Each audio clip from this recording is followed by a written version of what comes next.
এই প্রিয় ভাইয়ের কথাগুলো সবাই একটু মনোযোগ সহকারে একটু শুনে যাবেন, সবার কাছে অনুরোধ থাকলো। রাসূল সাল্লাল্লাহু আলাইহি ওয়াসাল্লামের বাণী অনুযায়ী আগামী ৩ বছরের ভিতরে ইসরায়েল রাষ্ট্র পৃথিবীর মানচিত্র থেকে ধ্বংস হয়ে যাবে। ইহুদিদের একটি ধর্মগ্রন্থ আছে, তার নাম হচ্ছে তালমুদ। এই তালমুদ ধর্মগ্রন্থটিতে রাসূল সাল্লাল্লাহু আলাইহি ওয়াসাল্লামের একটি বাণীকে তারা কোট করেছে।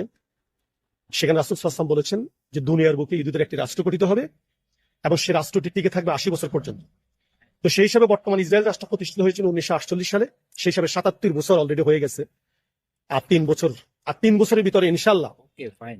আদ এবং সামুদ জাতির মতো ইসরায়েল ধ্বংস হয়ে যাবে। এই তালমুদ ধর্মগ্রন্থটিকে ইসরায়েলিরা বা ইহুদিরা তারা তাদের অত্যন্ত পবিত্র ধর্মগ্রন্থ হিসেবে তারা মান্য করে, এবং তালমুদ হচ্ছে ইহুদিদের পূর্ণাঙ্গ জীবন বিধান। এবং মজার বিষয় হচ্ছে গতকালকে মোসাদের ২৫০ সাবেক অফিসার এবং সাবেক সেনাপ্রধান আসলে বাস্তব। বেনিয়ামিন নেতানিয়াহুকে সাবধান করেছেন যে দ্রুত তিনি যুদ্ধ বন্ধ করে ফিরে আসার জন্য। এবং সেনাপ্রধান বলেছেন যে এই যুদ্ধ ইসরায়েলকে ধ্বংসের দ্বার প্রান্তে নিয়ে যাচ্ছে।